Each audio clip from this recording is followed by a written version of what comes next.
slow down. This probably is not as intense as you think it is right now. Okay, sorry, that was mean. Let's stop assuming things about other people. Oh, I actually feel really sad for her. Probably some people are gonna get mad at this. This is the series where I take random queries from the gag forum and give my advice. Unsolicited, that is. On anything from love, dating and relationships to friendships, lifestyle and fashion. So if you're looking to hear from the perspective of a girl who's done a shit ton of shadow work, stay tuned.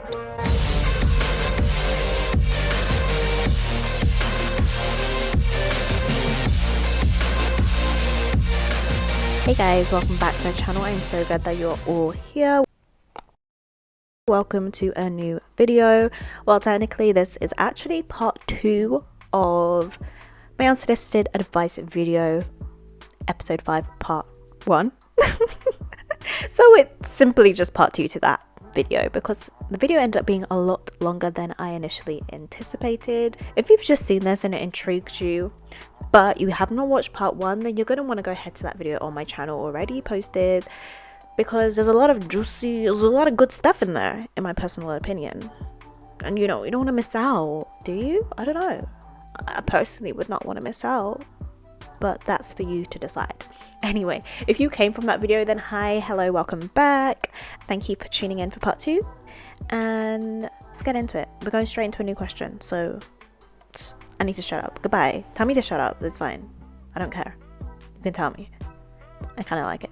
No, I'm joking. Okay, bye. In a long distance relationship, I slept with someone else. I regret it, but also long distance relationship seems like an open relationship to me. Okay.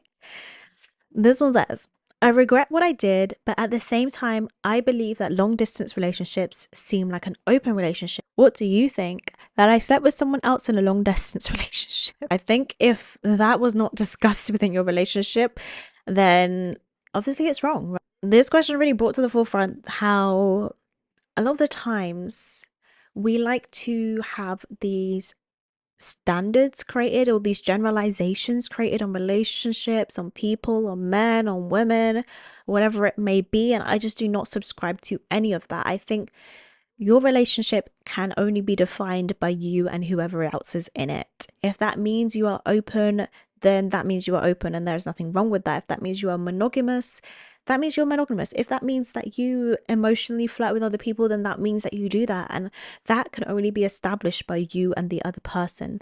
So whether or not someone else would like that in their relationship, or would agree with that, or that would cross their boundaries, then that is on them, and that's the relationship that they need to find.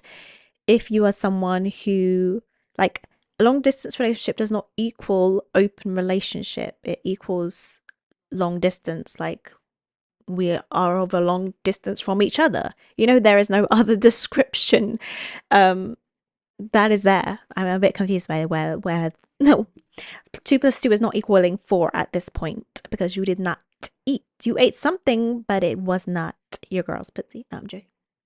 So for this, you are obviously wrong unless you have already established that within your relationships. And that just goes for everyone out there. If you are judging other people's relationships, if you're like, this is wrong, this is right, then it is only wrong or right.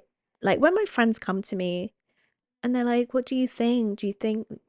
I just cannot get mad at something that your partner did, unless for you it was crossing a boundary and it has that boundary being established. I think we expect people to read minds, and we expect people to desire exactly the same thing as us, and view relationships in exactly the same way as us. And that is just something that you need to communicate, either before you get into a commitment or as you are within the commitment. Like, for example, cheating, unless you've established, I'm sorry, probably some people are going to get mad at this, but unless you have actually established that you are monogamous, cheating is not within your, sleeping with other people or flirting with other people is not something that you would feel is appropriate within a relationship with you, then obviously that person might assume that. But like I said, let's stop assuming things about other people. That is where we're going wrong, is assuming how other people think or feel. I just stopped doing it. It brought me so much peace to stop. Oh God, I'm very handsy today. Not in that way. But it brought me so much peace to stop assuming things about other people. That's all I can tell you. Okay? Thank you. Oh, here we go again. Are female preferences very different or similar? For example, with regard to height, income, looks. What's penis size? I'm guessing that says. Yeah. Do most women want the same kind of thing, like over 6 foot, same kind of features? No, no, and no. No, social media will lie to you. If you are a young person now growing up on social media, it's lying to you. Okay, especially if you're on Twitter, because Twitter will have an argument about something that is so easy to solve by, okay, that's your opinion and this is mine. Like, okay, cool. People on Twitter just love to argue over stupid things, over generalizations when we are not all the same. Have we not established that already? We're in 2024. Do we not all know that we like different things? This is why one show I really like to watch, not necessarily watch, but like one show I really appreciate is Naked Attraction. Maybe you know it, maybe you don't. But because it's basically when people pick each other by looking at their bodies, right?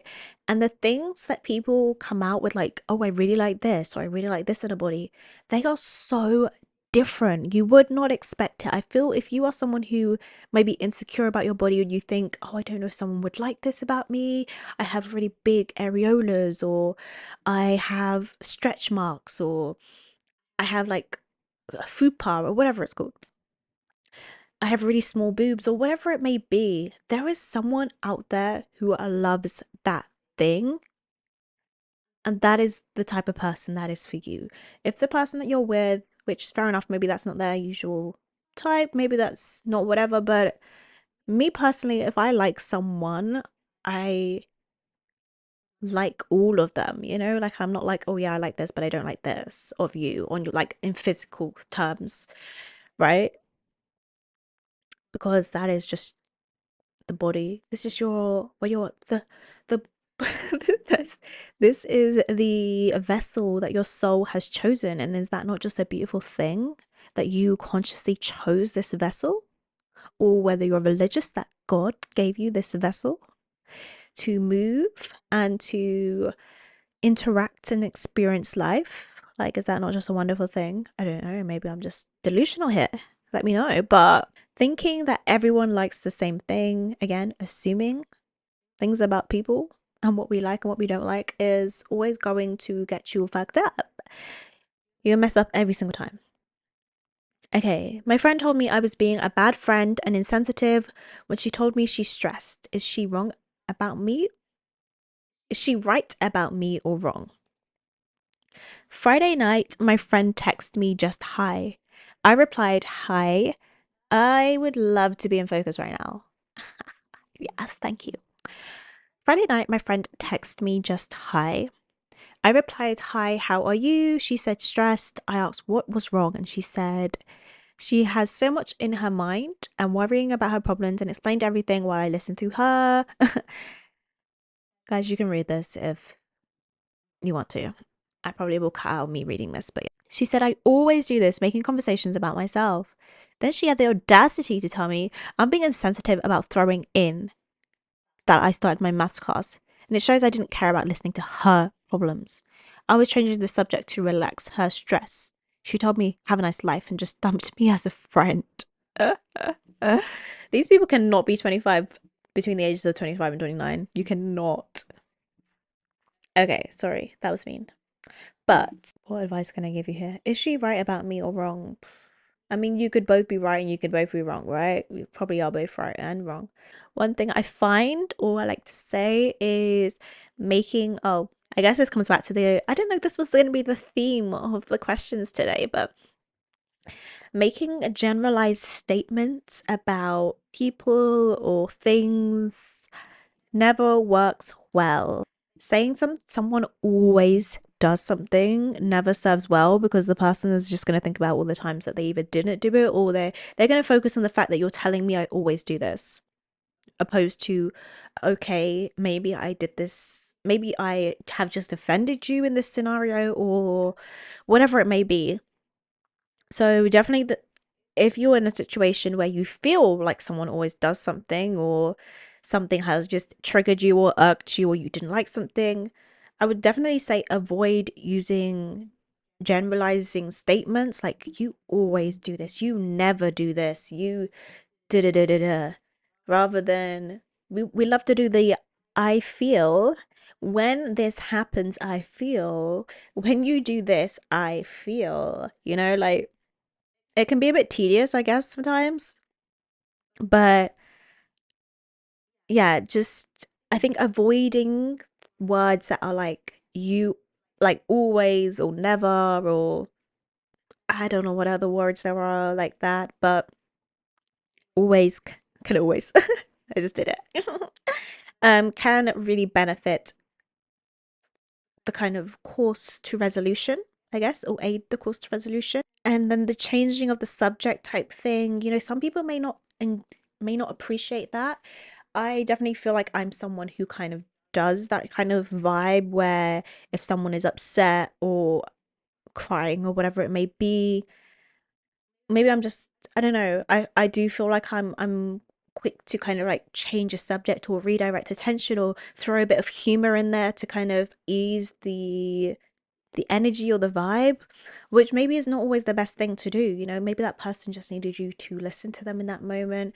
Maybe that person just needed you to be with them in that sadness or that discomfort for that time, and not quickly change things. So I guess there is a level of self-reflection that is needed, like, okay, maybe this is what my friend needs from me, or needed from me in that time, and I didn't really give it to them. So for that reason, I do apologize. I asked her why she didn't ask me how I am. um Again, maybe she's just very focused on this problem that she's having, and she kind of just, I don't know, got caught up in it. I'm not trying to be on your friend's side, because I think there could have been just dealt with the whole thing a bit easier.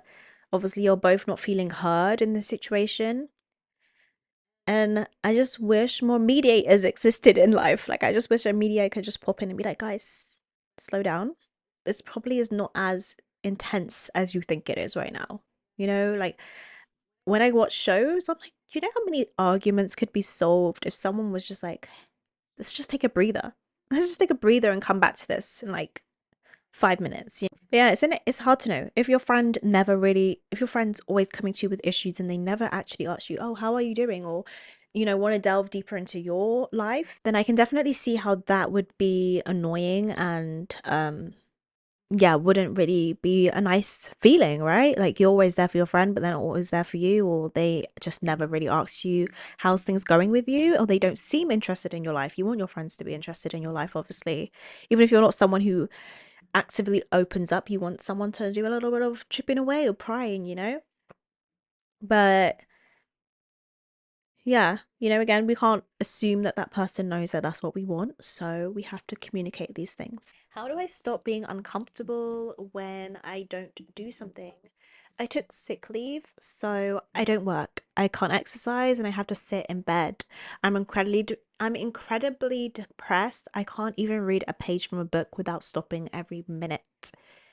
This gave me Virgo energy, because I feel like Virgos don't know when to sit still and relax and chill and care for their health. Definitely someone who's always used to being on the go, and maybe if you have like Sagittarius placements, or Aquarius, sorry, I meant to say Aries, then you might relate to this feeling of like not being able to rest when the time comes, and when our body tells us we need to rest.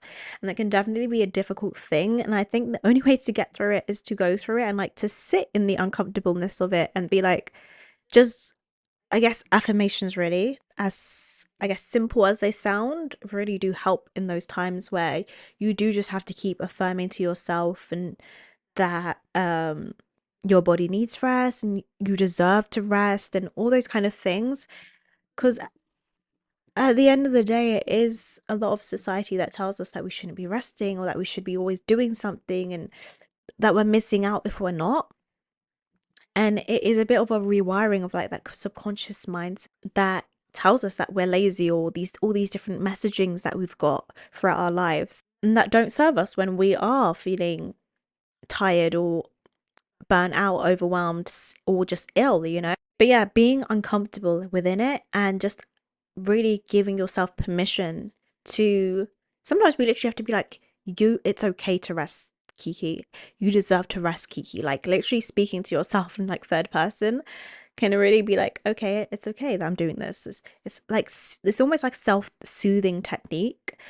Um, and then again with the affirmations, and I think when it comes to rewiring the subconscious mindset and definitely rewiring like how we feel in uncomfortable situations, it does come from repetition of doing it and going through the uncomfortableness, not turning to the thing that feels comfortable, not being like, oh my God, I feel ill today. Let me just go and clean the house, or I'm at home today, but I'll clean the house or I'll do something. In my opinion, the more that you would lay in your bed, let's say this person's in bed, so you're in your bed, you're ill, whatever it may be, and not saying the more often you get ill, but as those moments happen, the more you behave in the way that serves you. For example, resting, getting yourself something good to eat and fueling your body, and just lying there, maybe reading a book or watching a film or whatever it is that interests you in those times. And the more you come out on the other side and be like, oh, I did all of that and the world still turned without me, and I did all of that and life didn't come crashing down. I did all of that, and you know what? I actually feel better. My body has healed itself. I've regained that energy or whatever it may be. I feel re-inspired. You know? It it's like that feedback loop of like, okay, I did that and this happened. So it's kind of counteracting all that previous input that we've had. And I actually, not to promote anything right now, but I kind of go through this in a bit more, let's say, detail, or in a bit more sense in the coaching program that I've put together. It's a 10-week alignment program. It's not live just yet because I'm kind of waiting for that response to come. I'm following the human design, get a response. So I'm waiting for that response to come that's like, hey, put your coaching program live. Um, so I guess if that sounds interesting to anyone, or anyone's like, ooh, that sounds like a vibe, then comment below and maybe that's the response that I needed. Or I don't know, I'll wait. But I just want to say that is something that I do go through in that program, where it is like rewiring how your brain and how you can go about rewiring your subconscious programming into something that serves you well in the life that you want to lead. I hope that made sense. But yeah. But oh, also the bit when it says, I can't even read a book from a page. Do you know what? Reading after you've not done it for a long time. So, for example, if you were a reader when you were younger, but now you don't read anymore, when you want to get back into reading, it is a challenge. It's hard. It like takes brain power, It's it seems easy. It seems like an easy thing to do, and everyone's like, "Oh my God, read it, so relaxing." It is when you have kind of remastered the skill of reading. It takes time to be able to learn how to read again, which is sounds crazy, but if you know, like it does. Like for example, my sister was saying she's trying to read a book that she has, and she's like, I'll be reading the book, and I'm like, wait, I actually don't know what I'm like. She has to keep going back because she's not actually paying attention to what she's reading, or she's not taking in the characters. And that's exactly how I was however long ago when I started getting back into reading. I was like, wait, did I forget how to read? Is it possible to forget how to read? Like, I read every day, obviously online or whatever I'm doing, but I'm not immersing myself in a new world or a story or whatever. Like, it is a skill. It basically is a skill to read. So I would say don't be too hard on yourself if you're struggling to get into reading or you want to do that, but you're like, every time I do it, I just feel like I can't stick at it, or I'm not whatever. I'm not in the vibe. I'm not getting it. Experiment with different books. We'll figure out, I would say whatever you like in terms of movies, you'll probably like in terms of books, in my opinion anyway. I think so. But so maybe go down the genre of like what you like in movies or series and using that to figure out what kind of writing styles you like. And also, it's quite good to start off with something a little bit easier as well. Like for example, when I read Verity by Colleen Hoover, like the writing style is not it's not the most intricately descriptive, writing style, but it is a good way to get back into reading, especially if you have like a bit of a reading slump or something like. Okay, the last question is, shall I tell my partner I've been feeling insecure in the relationship? First of all, I'd like to say that I do not have the intention to break up, and there is so much love between me and my partner. We've been living together for almost 1 year now, and the experience has been great. We don't argue much, but last month we had an argument and were upset with each other for a few days. And since then, I've been feeling insecure. I have this fear that my partner might leave me, and I'm not what my partner needs. He never said that he wanted to leave or break up, though. I'm doing my best to be a good partner, but I feel that he's going to leave me for someone better, and these thoughts are killing me. Oh, I actually feel really sad for her. Um, I assume it's a her, but yeah. Because I get that. I think we can be so like, especially if you're on your healing journey, you kind of think that, oh, I'll never be triggered by this thing again, or that wound will never reopen again, or sometimes just new wounds get opened as well. And that is definitely all the signs of feeling an anxious attachment or just anxiety, I guess, and within the relationship, thinking of the worst that's going to happen and thinking of scenarios that are not showing themselves up in your present reality, right? And I think the most important thing here for this individual would be just to speak to their partner. Their partner seems like a kind enough person, I guess, from what I got from the vibe of it. Um, and I think they could really understand that. And I think not or emphasizing that it's not anything that they're necessarily doing, but maybe it would also be beneficial to discuss ways that you could feel more secure in the relationship at this time. Because we grow, we go through different phases, we change as people, and we have different needs and desires. And sometimes that push and pull, the balance can become not 50-50 all the time. Gosh, my throat's gone a bit croaky. That balance sometimes is not always 50-50. Sometimes one person needs to pour more, fill that person's cup up so that they in turn eventually can start refilling yours as well. So I'm like, what is that sound? It's my laptop taking off. So yeah, that's time. It's like maybe sitting with yourself and being like, okay, what things could my partner do, if anything, to make me feel more secure in this partnership? Is it I need a couple more words of affirmation right now? Um, or I just need you to do some more acts of service, or those are very basic ones, but they could be more intricate things like I just need a good morning text at this time, even though we haven't done it for like months or years or however long, even though we live together, even though all these things, yes, like are examples of security right now.